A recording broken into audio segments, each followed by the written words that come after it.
Assalamualaikum warahmatullahi wabarakatuh.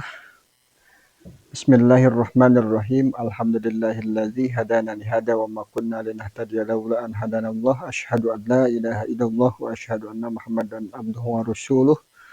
Allahumma shalli ala sayyidina Muhammad wa ala alihi wa sahbihi wa sallim amma ba'du.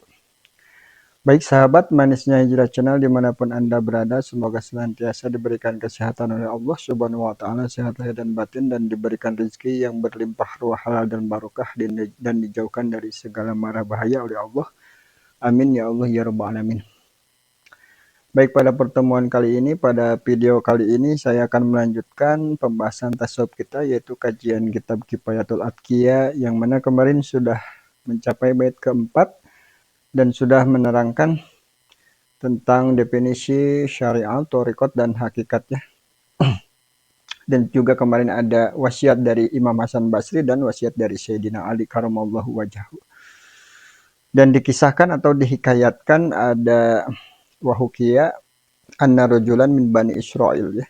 Jadi telah dihikayatkan ada seorang laki-laki dari kalangan Bani Israel, Pak Abdullah sab'ina marotan. Jadi dia itu menghambakan diri atau beribadah kepada Allah selama 70 tahun lamanya gitu ya, dengan ibadah yang serius, dengan ibadah yang sempurna gitu ya. Tapi dia dikasih kabar oleh Allah melalui malaikat, la ta'liqu ila jannah, bahwa ia itu belum pantas untuk masuk surga. Tapi pemuda tersebut dia adalah orang yang memang tidak putus asa akan rahmat Allah. Dia tidak berhenti sampai di situ, bahkan dia menjawab kepada malaikat bahwa saya memang diciptakan untuk ibadah, wahai malaikat, gitu ya. Nah, jadi ketika dia dikasih kabar yang tidak mengenakan atau misalkan dikasih ujian sama Allah, dia malah lebih memprioritaskan untuk beribadah kepada Allah, karena kata beliau, aku ini diciptakan hanya untuk menghambakan diri kepada Allah, hanya untuk beribadah kepada Allah, ya. La taliku ila jannah, gitu ya, meskipun aku belum pantas untuk masuk surga, gitu ya. Nah, itulah contoh dan bukti bahwa Allah itu maha benar, fadlun minallahnya, gitu ya. Pada fadl Allah itu lebih besar dibanding hambanya, gitu ya, dan rahmat Allah itu jauh lebih besar dibanding hambanya. Ketika seorang pemuda itu terus melakukan ibadah tanpa terkecuali, dia misalkan tidak berputus asa akan rahmat Allah, maka Allah pun membalas semua amal ibadahnya itu dengan surga, ya. Dan ini qad ghafartulak, bahwa sesungguhnya aku telah mengampuninya. Ishadu ya malaikati, kata Allah, gitu ya. Saksikanlah wahai malaikat, aku benar-benar telah mengampuninya. Alhasil dia masuk surga, ya, gitu ya. Nah, itu salah satu contoh seorang hamba yang memang serius mengejar ridha Allah, mencari ridha Allah. Jadi dia tidak mengandalkan amalnya, gitu ya. Yang dia cari hanya ridhonya, gitu ya. Dan itu juga salah satu bukti nyata kalau Allah itu maha rahmat, maha pemberi karunia, dan maha pemberi anugerah kepada hamba tersebut, gitu ya. Maka jangan putus asa akan rahmat Allah, teruslah kejar ridhonya, gitu ya, melalui beramal, ya. Karena inna rahmatallah ma'al muhsinin, karena sesungguhnya rahmat Allah itu bersama orang-orang yang melakukan kebaikan. Nah, menurut ahli tafsir, muhsinin ini berarti kata muhsinin ini adalah orang-orang yang taat atau yang takwa, yang selalu menjalankan perintah Allah dan menjauhi larangannya. Itulah orang yang muhsinin dan senantiasa melakukan kebaikan, gitu ya. Baik, untuk mempersingkat waktu, kita mulai dengan mengucap Bismillahirrahmanirrahim. Qala al-musannif rahimahullahu ta'ala wa nafa'ana Allah bi ulumihi fid dharain, amin. Nah, sekarang sudah menginjak ke bait kelima, ya. Fasyari'atun kasapinatin wa tariqatun kal bahri tsumma haqiqatun durun gola. Fasyari'atun, maka adapun syariat itu adalah kasapinatin, seperti perahu, ya. Wa tariqatun, dan adapun tariqah itu kal bahri, ya, seperti laut. Tsumma haqiqatun, kemudian haqiqah itu ibaratnya adalah durun gola, yaitu mutiara yang sangat mahal, gitu ya. Nah, Jadi hakikoh itu adalah diibaratkan di sini adalah mutiara yang sangat mahal dan tidak bisa dicapai mutiara tersebut itu kalau tidak menggunakan syariat dan torikoh ya, maka hakikah tidak akan bisa dicapai atau mutiara tersebut tidak akan bisa peroleh gitu ya. Baik, musannif langsung melanjutkan di sini syurun. Kita masuk pi bayanin pada penjelasan ma masalal kaum tentang apa yang dipermisalkan ya oleh ulama ahli tasawuf ya. Nah, permisalkan ulama ahli tasawuf gitu ya. As-salasah as-salasatu bihi pada perkara yang tiga tadi gitu ya. Perkara yang tiga yang tadi yang sapinah, yang apa yang perahu, terus laut, terus mutiara itu ya. Perkara yang tiga tadi. Pamasalus syariah, maka mereka memberikan tamsil atau memberikan perumpamaan ya bisapinah. Nah, itu dengan perahu bi annaha sababun, bahwasanya syariat itu adalah sebab ya pil wusuli untuk sampainya seseorang ilal maksud pada tujuan yang dimaksud atau yang dituju gitu ya. Nah, wat tariqah, dan adapun tariqah bil bahri diumpamakan dengan laut bi annaha, maka sesungguhnya tariqah itu mahallun lil maksud, bahwasanya ia merupakan tempat tujuan gitu ya, tempat tujuan mahallun gitu ya, tariqahnya itu tempat tujuan gitu. Wal hakikoh itu adapun hakikat diumpamakan bidurri, yaitu dengan mutiara ya, dengan mutiara pil intipai dalam kemanfaatannya, wal ulu dan ketinggiannya ya. Jadi mutiara itu sangat mahal, sangat sangat unik dan memang nggak bisa diperoleh semudah itu gitu ya. Bahkan mutiara itu lebih mahal daripada emas dan perak gitu ya. Nah, makanya di sini musannif memisalkan atau mentamsilkan bahwa hakikah itu adalah mutiara yang sangat mahal gitu ya. Pala yasilu, maka tidaklah akan sampai ya ila syahsi bagi seseorang bil hakikah kepada hakikat ya. Allati hiyadur, yang mana hakikah itu diperumpamakan ad-dur, yaitu mutiara ya, sebagai mutiara. Illa ba'da usulihi, setelah ia sampainya lil bahri kepada laut gitu ya. Alladzi, yang mana laut itu merupakan huwa mahalluhu, merupakan tempatnya mutiara gitu ya. Jadi mutiara itu adanya di laut, di dasar laut gitu ya, nggak ada di darat gitu ya. Wala yasilu, dan tidak akan sampai seseorang lahu kepada pertengahan laut itu ya, illa bisapinati, kecuali dengan menggunakan perahu gitu ya. Nah, jadi diibaratkan kalau kita hendak mencari mutiara yang mahal, durun gola itu yang mutiara yang memang kemuliaannya sangat tinggi ya dibanding emas dan perak, itu mutiara berada di dasar laut yang dalam ya, di dalam laut gitu ya. Nah, untuk mencapai mutiara tersebut kita harus memakai perahu. Nah, perahunya itu adalah syariat. Syariatnya yaitu perahu gitu ya. Kalau kita nggak pakai syariat, bagaimana kita mau ke dasar laut kalau nggak pakai perahu gitu ya. Nah, jadi perahu itu adalah ilmu syariat ya, seperti apa, ilmu fikih, ilmu tauhid, ilmu tasawuf, itulah ilmu syariat ya. Makanya kita harus belajar ketiga ilmu itu. Bagaimana cara beribadah, sholat yang betul sesuai rukun dan syaratnya gitu ya. Itu udah ada di fikih. Terus belajar tasawufnya, bagaimana membersihkan hati kita gitu ya, supaya hati kita itu bersih, dan tahliyatul qalbi lan nafs gitu ya, mengosongkan akan hawa nafsu atau mengosongkan hati kita dari perkara-perkara penyakit hati gitu ya. Dan belajar tauhid ya. Nah, itulah ilmu-ilmu syariat. Nah, sementara tasawuf itu ya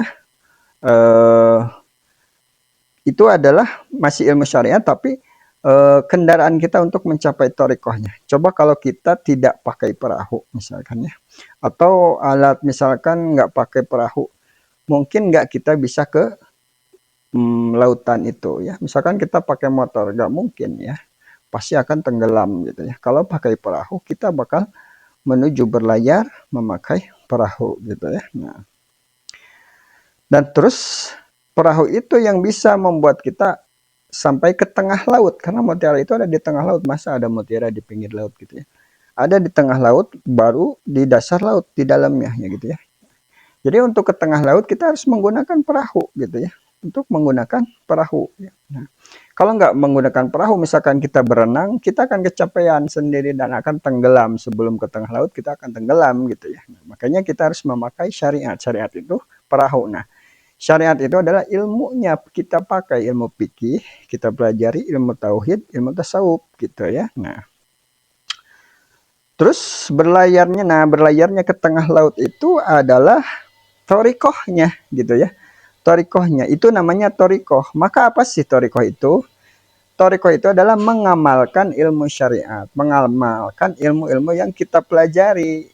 Nah, ilmu fikih yang kita pelajari, ilmu tauhid yang kita pelajari, ilmu tasawuf yang kita pelajari diamalkan. Nah, itulah namanya torikoh gitu ya.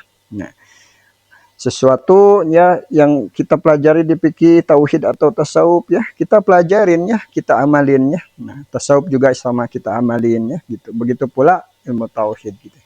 Nah, proses ngamalinnya itu namanya torikoh ya. Tapi dalam torikoh itu kita harus mengambil mutiara tadi ya, sesuatu yang berada di dasar laut. Nah, itulah hakikatnya gitu ya. Maka sesuatu yang ada di dasar laut kita harus tenggelam ke bawah ya. Kita nggak pakai perahu, kita langsung menyelam ke bawah untuk mengambil mutiara yang mahal tadi gitu ya. Nah, makanya orang yang mencapai ilmu hakikat itu sangat banyak rintangannya gitu ya, dan tidak sembarang orang bisa mencapai hakikat tersebut gitu ya, karena prosesnya memang sulit. Dari tengah laut jauh kemana-mana, dia harus menenggelamkan diri, menyelam untuk mengambil mutiara yang berada di bawah laut atau di dasar laut gitu ya, yang paling dalam gitu ya. Nah, dapatnya mutiara itu adalah mendapatkan ilmu hakikat gitu ya. Kalau kita mendapatkan mutiara itu berarti kita mendapat ilmu hakikat gitu ya, ilmu hakikatnya. Jadi harus berlayar dulu, harus menyelam, harus mengambil dulu sampai ke dasar lautnya. Nah, terus orang yang tenggelam itu logikanya nggak akan muncul di permukaan, ya, nggak akan muncul di permukaan. Kalau orang yang tenggelam ke dalam laut, tidak akan kelihatan oleh orang lain.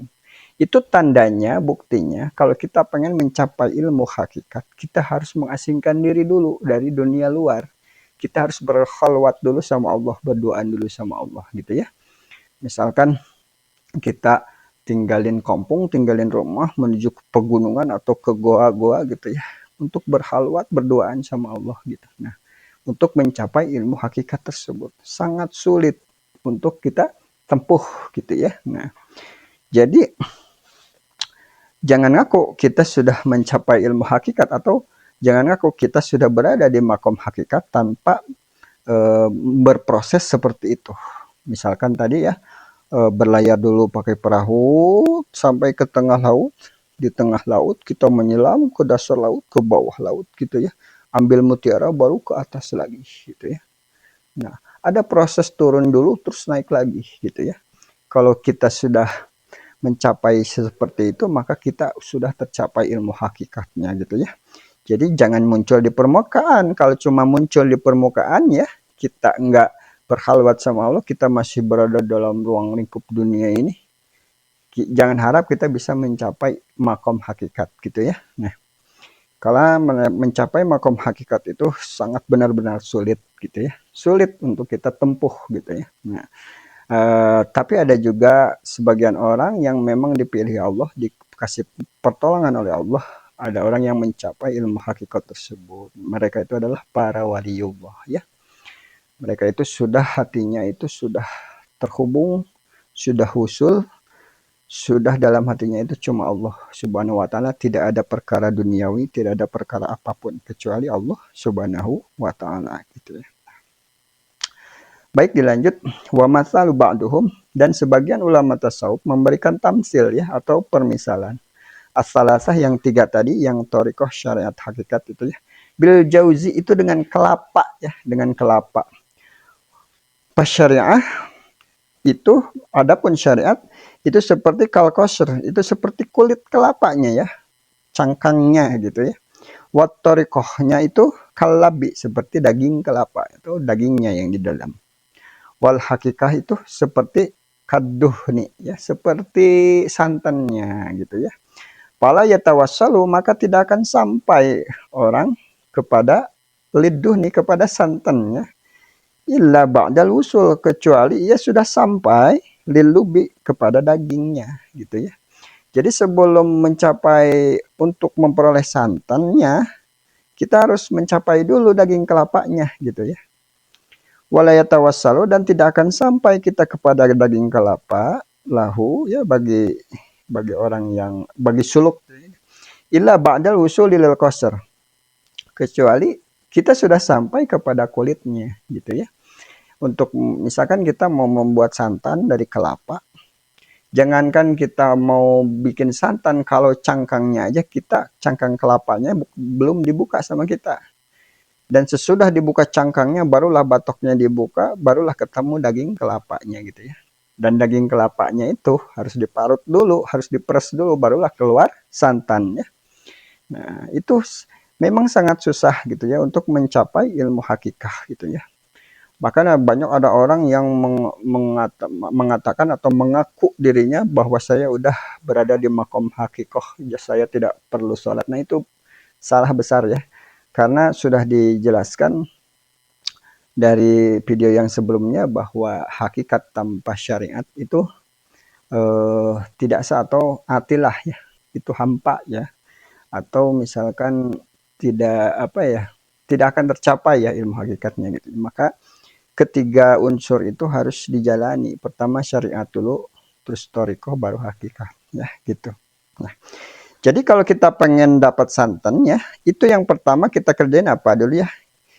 Kita buka dulu kulitnya. Bukan. Kita naik kelapa dulu. Kita naik pohon kelapa dulu ya. Sesudah kita naik memanjat ke puncak atas kelapa, apa yang kita lakukan di sana? Di sana kita ambil kelapanya, baru kelapanya dibuang ke bawah. Kebluk. Nah, gitu ya. Dibuang ke bawah. Maka diibaratkan kalau pada seorang itu seperti kelapa ya. Bermula dari nol, kita dari bawah. Terus kita naik ke pohon kelapa. Nah, naiklah kita, derajat kita dinaikkan sama Allah gitu ya. Diangkat tuh sama Allah derajat kita sampai ke puncak pohon kelapa. Sesudah mencapai ke puncak ketinggian, maka si kelapa itu dijatuhkan lagi ke bawah. Kerasa sakit banget, itu pasti terasa ya. Ketika sudah kita berada di atas, mempunyai derajat yang tinggi, sama Allah dijatuhkan lagi ke bawah sampai ke tanah gitu ya. Nah, sanggup gak seseorang seperti itu gitu ya. Nah, dijatuhkan, sesudah dijatuhkan, udah jatuh, apa yang kita lakukan? Dibuka kapalnya itu, dibacok ya. Dibuka kulitnya gitu ya. Udah mau jatuh dibacok pula gitu ya. Itu ibarat ya, perumpamaan ya. Dibuka kulitnya, dibuka cangkangnya, sesudah dicangkang, dibacok lagi, dibuka batoknya gitu ya. Barulah ketemu daging kelapanya ya. Dan tidak beres sampai di situ. Daging kelapanya itu masih bulat. Dipotong-potong lagi sama pakai pisau. Dipotong lagi sampai kecil-kecil gitu ya. Udah kecil gitu ya, barulah diparut. Diparut sakit banget tuh. Udah dibacok, udah dikeblugin ke bawah, dibacok, terus diiris-iris, udah diiris-iris, diparut lagi ya. Diparut. Dan belum beres sampai di situ. Sesudah diparut dia diperes. Nah, diperes barulah keluar santannya gitu ya. Barulah santannya gitu. Jadi kalau belum jatuh, kalau belum dibacok, kalau belum dibuka kulitnya, belum dibuka, dipotong dagingnya, belum diparut, itu belum bisa diperes. Itu umpamanya, itu kalau belum kita melakukan hal-hal sesuatu yang memang sangat sulit itu ya, melewati tahap-tahap itu jangan harap kita mencapai ilmu hakikah ya, hakikat itu ya.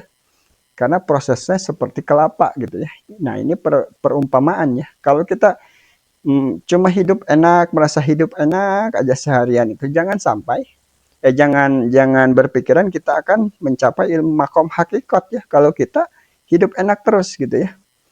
belum ada cacian ke kita, belum ada hinaan ke kita, belum ada fitnah ke kita, belum ada yang gibah kita, belum ada ujian-ujian terberat buat kita, yang nyakitin kita. Belum apalagi lah sebagainya. Semua yang terjadi dalam ujian hidup kita itu, jangan pernah bisa berharap bisa menemukan santan dalam kehidupan kita. Jangan pernah berharap bisa menemukan hakikat atau ilmu hakikat dalam kehidupan kita ya. Kalau kita belum diproses sebagaimana kita pengen nyari santan itu ya. Nah, jadi itulah gambaran seseorang suluk atau torikal aulia ya, menempuh jalan para wali itu ternyata sangat sulit gitu ya. Pertama syariat dulu ya, terus tarekat barulah hakikat. Diumpamakan tadi ke dasar laut dulu ya, berlayar dulu pakai perahu, lalu menyelam ke bawah ke permukaan, lalu ambil mutiaranya, balik lagi ke atas gitu ya. Dan diperumpamakan juga dengan kelapa gitu ya, dengan santan. Apabila pengen santan itu prosesnya memang lama. Kita naik pohon kelapa dulu sampai ke derajat tertinggi, paling tinggi di pohon kelapa, dapat buahnya baru dijatuhkan gitu ya ke bawah. Sudah jatuh ke bawah dibuka gitu ya. Di bagaimana proses-prosesnya sangat banyak gitu ya. Nah, itulah contoh perumpamaan syariat dan tarekat yang harus dilalui oleh seorang penempuh jalan akhirat ya. Nah, mungkin segini dulu. Apabila ada salah saya penerangan, itu murni kebodohan saya. Apabila ilmunya benar, itu murni hakikatnya dari Allah. Wabillahi taufiq wal hidayah. Wassalamualaikum warahmatullahi wabarakatuh.